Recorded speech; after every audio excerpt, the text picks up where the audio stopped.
29. Today, we're going to be talking about when founders and entrepreneurs expect results too fast and how that can hurt your business. I think a lot of entrepreneurs fail not because their idea is bad necessarily, but because they expect results way too fast.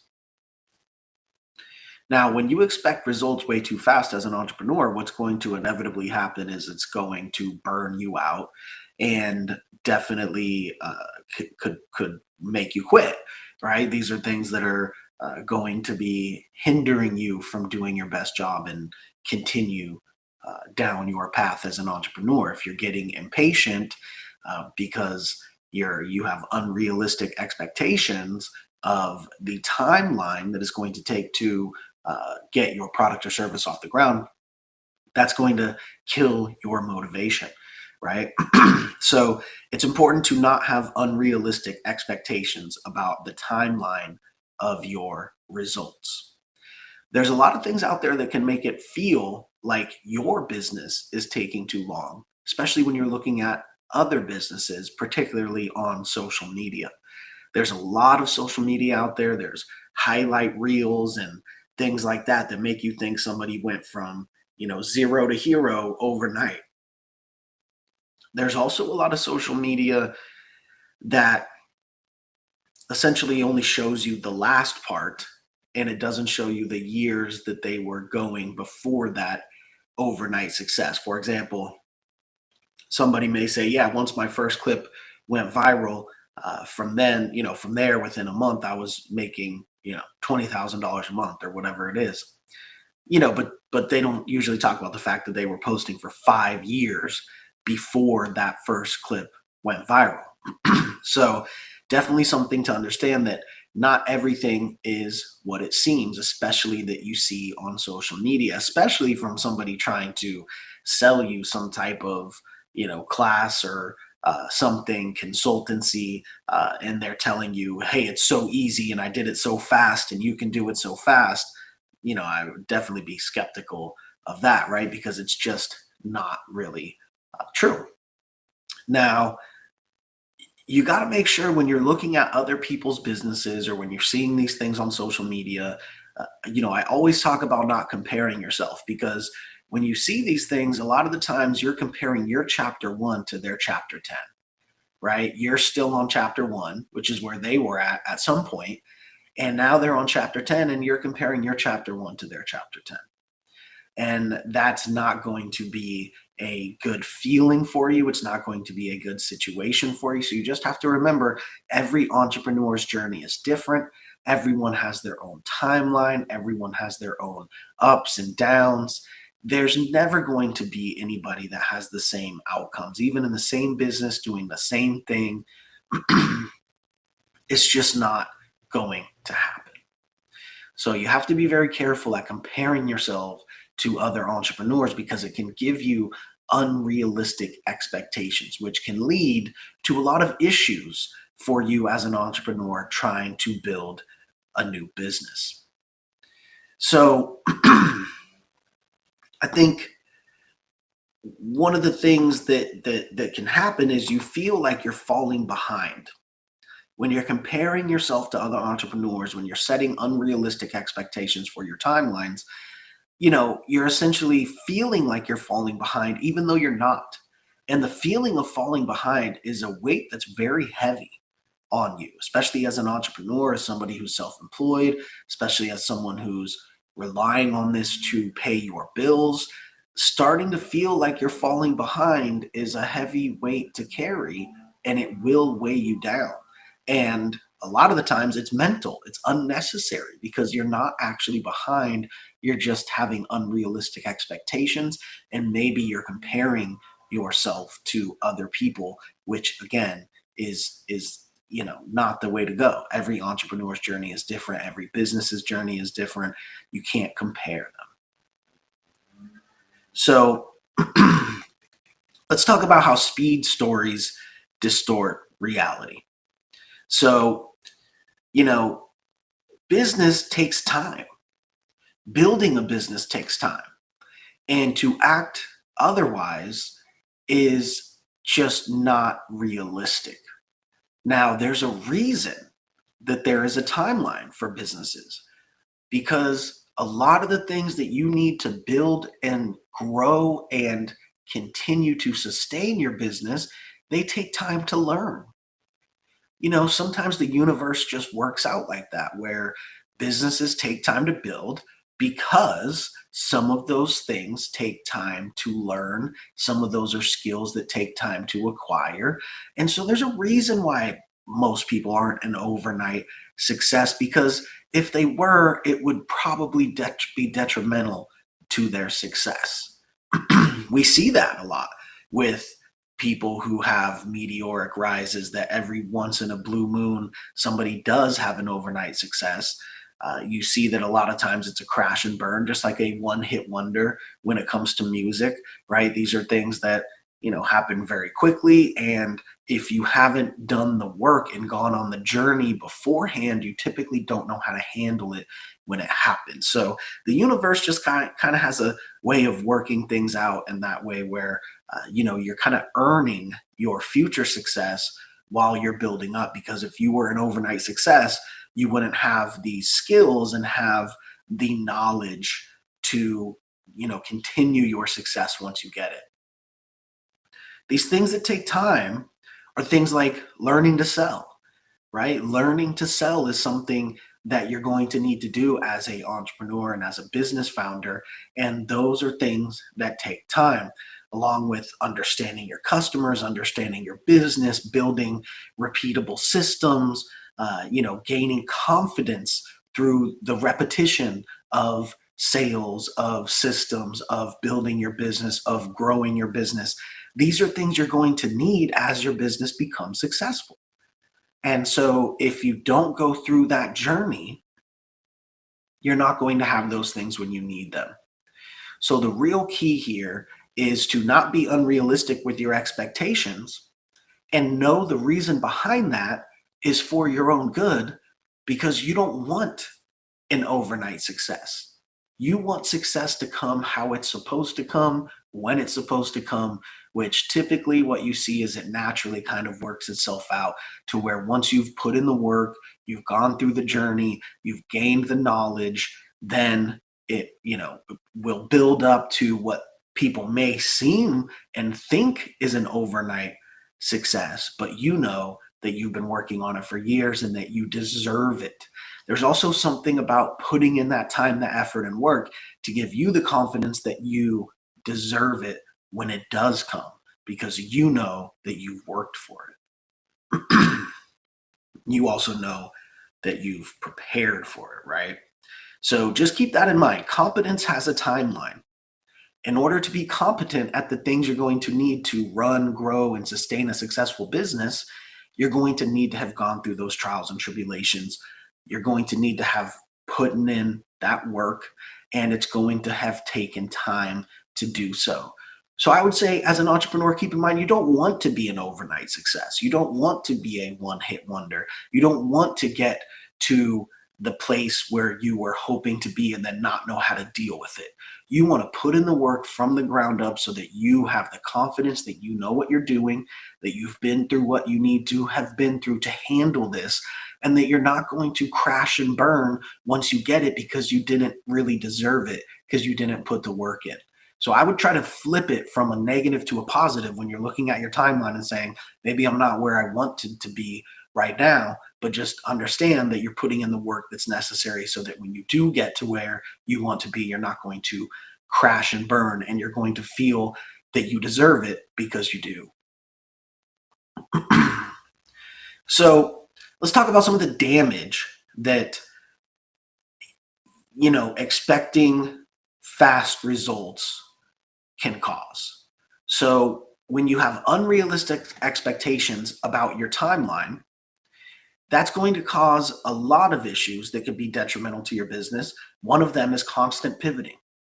If you feel like your product or service is not where it's supposed to be and it's not getting purchased enough, these are the things that, if you have unrealistic expectations of how long it's going to take and how long you have to work to make this happen, it's going to cause constant pivoting of Oh, we tried this for a month and it didn't work. Now let's pivot. We tried that for a month and it didn't work. Now let's pivot. That can be detrimental to your business, especially as a growing company. Especially when you're creating, if you have a physical product and you're creating multiple SKUs, I mean, that can just absolutely wipe out your business, right? So, very important to be realistic about your timeline.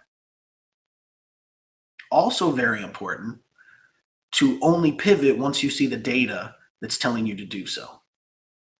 Don't pivot because you think that it's been too long or that it's taking too long because you have unrealistic expectations of how long it's going to take that product or service to catch on.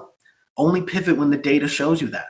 Get the product out there, get the service out there, get it in front of people, look at the data, look at the feedback, and then decide to pivot. And at that point, you're going to decide to pivot uh, in an intelligent way because you're doing so with the data instead of pivoting because you're being impatient, pivoting because you don't have realistic expectations of the timeline that it may take to launch a new product or service or get it out there to the marketplace.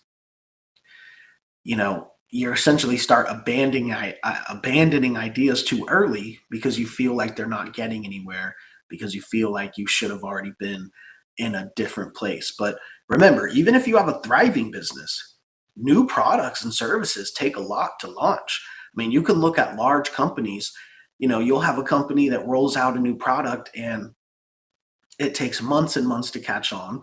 Most of the time, they systemize it to where they're offering it for free or for a discount just to get it out there and get it going and get the feedback on it. These are things that gigantic companies do that have the power to roll out giant advertising campaigns if they want to. But a lot of the times when they're putting something new out, they're taking the time, they understand it has to catch on. And in order to do that, they need to get it in front of people. So they're typically going to offer it, buy one, get this free if you buy this, or this is on a discount, this is something new. Because they want to get it out there and they want to get that feedback going, and they know it's going to take time before they're going to want to put $10 million in advertising campaign behind it. They understand it's going to take time to build that awareness, but also build that data for them to then make a decision on if they want to keep that product or service, or if they want to, now they want to keep it, then they want to go crazy with the ad budget, or if they want to cut it and say that we're going to cut our losses because this seemed to not have worked once we actually look at the data. So with you being a small business, it's even more important to do that. So if you know that giant corporations that have all kinds of resources that you don't are doing this, then you should be doing it as well, because you definitely don't have the other resources that they have where they could go another route. This is the only route you have. So make sure that you're not pivoting too quickly. Make sure that you're not getting impatient so that you're, making decisions that are not driven by data. You should only be pivoting, and you should only be starting and launching new things or abandoning old things when you're looking at the data and the data tells you to do so. You know, Another thing of when we're having unrealistic expectations is it creates self-doubt. Unrealistic expectations create self-doubt because you don't feel confident that you're doing what you need to be doing. You don't feel confident in where you are because you have these unrealistic expectations, and confidence is a killer of your business and you as an entrepreneur. So we have to have realistic expectations so that we feel that we are still confident that we're doing what we need to be doing. If you're constantly feeling like you are not where you're supposed to be, then that's going to be a cloud that hangs over your head in everything that you do. And it's definitely going to be a confidence killer. And confidence is very important in business, especially when growing a new business or bringing a new product or service to the marketplace. And another thing that this can do is burn trust with customers, because you might be pivoting, you might be changing products and services, you might not be fulfilling those old ones. And so, if you're moving too fast and you're just everywhere, going everywhere, every which way, you're going to burn trust with customers. Customers want to know that you do something, that you do it well, and that you're not just going to randomly stop doing it and stop providing the support for that product or service. So, being too impatient can definitely burn trust with customers as well. Impatience creates chaos. At the end of the day, if you're too impatient, you're going to naturally be creating chaos for you, for your business, when you should just, have more realistic expectations. Sit down. These things should be planned out. You should have these things written down, long-term goals, short-term goals, and you should not be letting outside influences affect that, especially comparing yourself to other people and especially watching social media videos where you have no idea the work that was put in behind it. You're only seeing the finish line, which is very, very, you know, uh, not reality, I guess I should say. Very, very far from reality. So now let's talk about the difference between urgency and impatience. We don't want to be impatient as a business owner. We don't want to have unrealistic expectations of timelines, but we still want to have urgency. So, where is the balance there? What does that really mean? Well, urgency moves you, right? Urgency is daily tasks getting done to get to a place faster. Impatience exhausts you. Impatience causes you to throw your arms up in the air and say, why are we not here? Why are we not there? What's going on? At the end of the day, impatience equals unrealistic expectations, while urgency equals daily action. Urgency is daily action moving towards a goal, and impatience is essentially having unrealistic expectations. And that is going to create chaos in your business and in your own mind as an entrepreneur, which, as an entrepreneur starting a business, usually the business is our mind. Usually we don't have funds. Usually we don't have staff. Basically, all we have is our mind and what's in our mind, getting it out on paper, getting it out to the world. And so you don't want to do things like have unrealistic expectations that are just going to confuse and cause chaos in your mind. You want to make sure you have a clear goal and clear path to that. And again, having urgency means taking daily actions to get there. And being impatient means that you're essentially, just having unrealistic expectations and hoping things to happen just by osmosis that aren't actually happening. You got to create urgency, but not be too impatient. But you have to create urgency, and urgency really means daily action to get to somewhere quickly, as opposed to just being impatient that you're in and upset that you're not there yet. Okay, let's go ahead and get into some questions here then. So you can always ask questions. We do this show live. We stream on X and YouTube and Kick and Twitch and all the different platforms. You can ask any questions you have live and I can read them here. You can also send us any questions you have ahead of time to @Kyle or @Founding Without Funding. You can send us a DM and we can answer your questions. So the first question we have here is from Kevin. Kevin is asking, I've been working on my business for a few months and nothing's really happened. How do you know if that's normal or a red flag? Well, if you've been working on your business for a few months and nothing seems to be happening, I wouldn't say that that's a red flag at all. Most businesses take more than a few months to get some traction and get going. The real question is, what have you been doing during those months? Have those months been, yeah, I just launched my company and I post on social media to my 100 followers every once in a while and nothing seems to be happening? Or are you working 8, 10, 12 hours a day on your business every single day, pushing it forward, have goals written down, are accomplishing those goals, checking them off? So it really depends on what you're doing for those first few months. But the fact that you've been running a business for a few months and it doesn't seem to be gaining traction yet is definitely not a red flag. Most businesses start out that way, and some remain that way for years. But it's really more of doing the analysis of yourself of, okay, yeah, it's been a few months and it's not really where I want it to be yet, but am I doing the work that I'm supposed to be doing to get it to where I want it to be? That's what you need to analyze. Don't worry about if it hasn't had traction in X amount of time.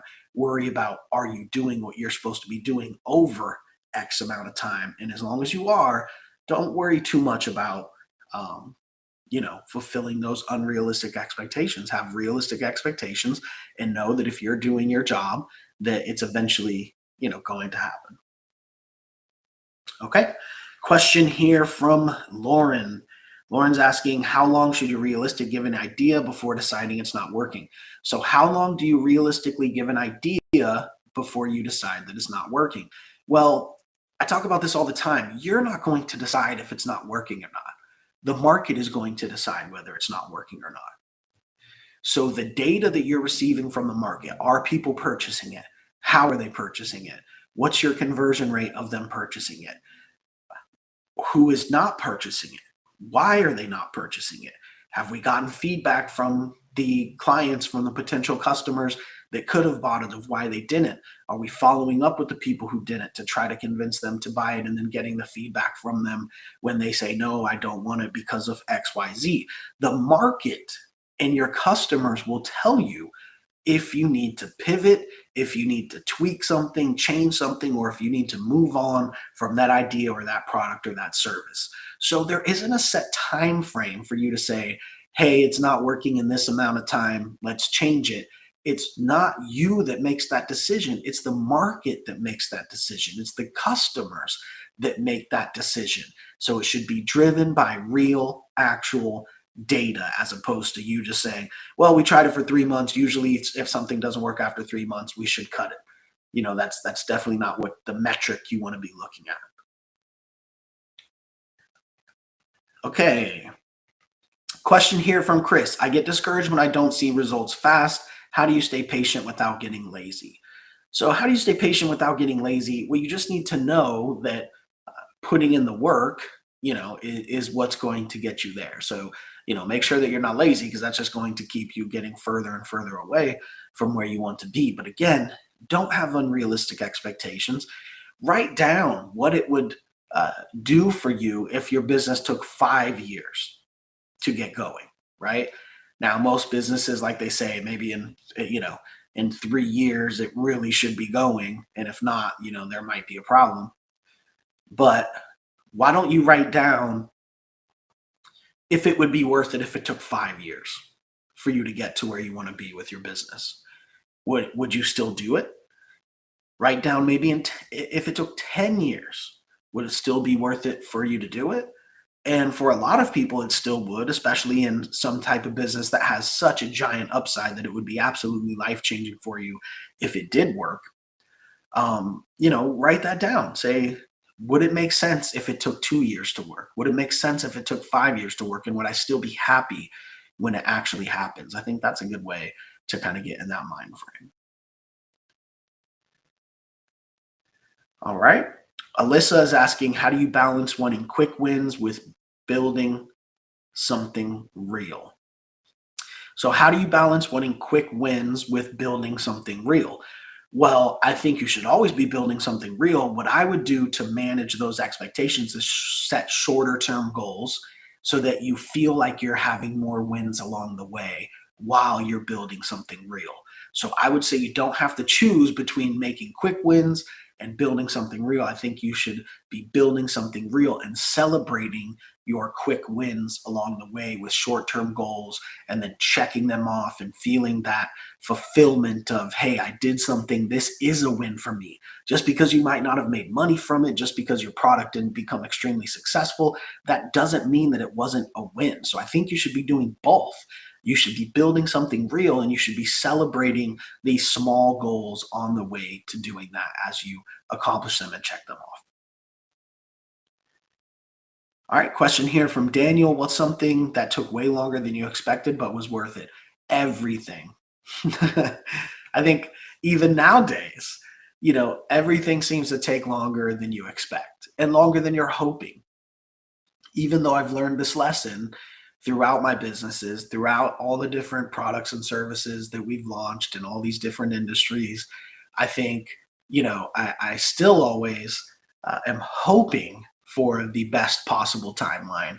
But I understand that I can't have unrealistic expectations. And so I'm hoping for the best, but I'm preparing for the worst, essentially. And so I would say the answer to that question is that every time a new product or service or business is launched, it takes longer than I had hoped, but maybe not longer than I expected when I'm being realistic about my expectations. All right. Question here from Evan. At what point does patience turn into denial? Oh, great question.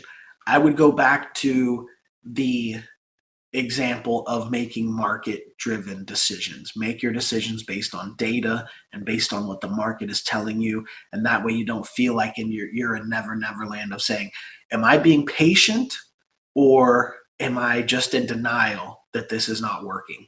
You look at the data, you look at the feedback, you look at the numbers, you look at the conversion rate, you talk to your customers. This is what you need to do to make that decision. It shouldn't be just an arbitrary decision of, you know what, I've been so patient for 2 years. I think this is not patience anymore. It's actually denial. No, look at the numbers and they'll tell you that and adjust accordingly. All right, question here from Rachel. How do you know if you should push through a slow phase or change direction? Yeah, I think the same thing. Just if it's feeling like it's slow and you may need to change direction, then really take a deep dive and look at the data, and that will tell you. All right. Question here from Mark. What's the biggest timeline mistake new founders make? I think just having unrealistic expectations is the biggest timeline mistake that founders make. We all want something to happen immediately. We want it to happen right when we're excited about it. We have this great idea. We wanted to bring it to the market. We want it to catch on immediately. And we always hope for that. And I do as well. I still hope for that. And sometimes it happens to an extent. Sometimes things catch on faster than others. But usually it's okay. This worked at first, and then now it's going to take a long time to dial it in. So either way, it's going to take time. You can't be impatient. But we all want it to work quickly, but we need to have realistic expectations that it's going to take more work to actually make it happen. And even if it happens quickly, it's going to take a lot of work to dial it in. And then, of course, get everything ready to be able to scale it up, even if it does start working immediately. Okay, last question here from Samantha. If someone feels behind right now, what should they focus on this week instead of panicking? So if you feel behind right now, instead of panicking, set more realistic expectations for yourself and set shorter term goals so that you can knock those out. Check the box that you completed those so that you feel like you're having wins and you're working towards the actual goal. So don't panic. Don't have unrealistic expectations. Bring your expectations down. Understand it's going to take hard work to get there, and put your head down and make it happen. Don't panic. Just put in the work. Write down what it's going to take to get there. Put that in shorter term goals and knock them out one by one so that you can see and feel the progress as you're working towards what needs to happen, instead of feeling impatient that it's not happening soon enough. All right. Well, with that being said, we will go ahead and wrap it up. Thank you, everybody, for tuning in.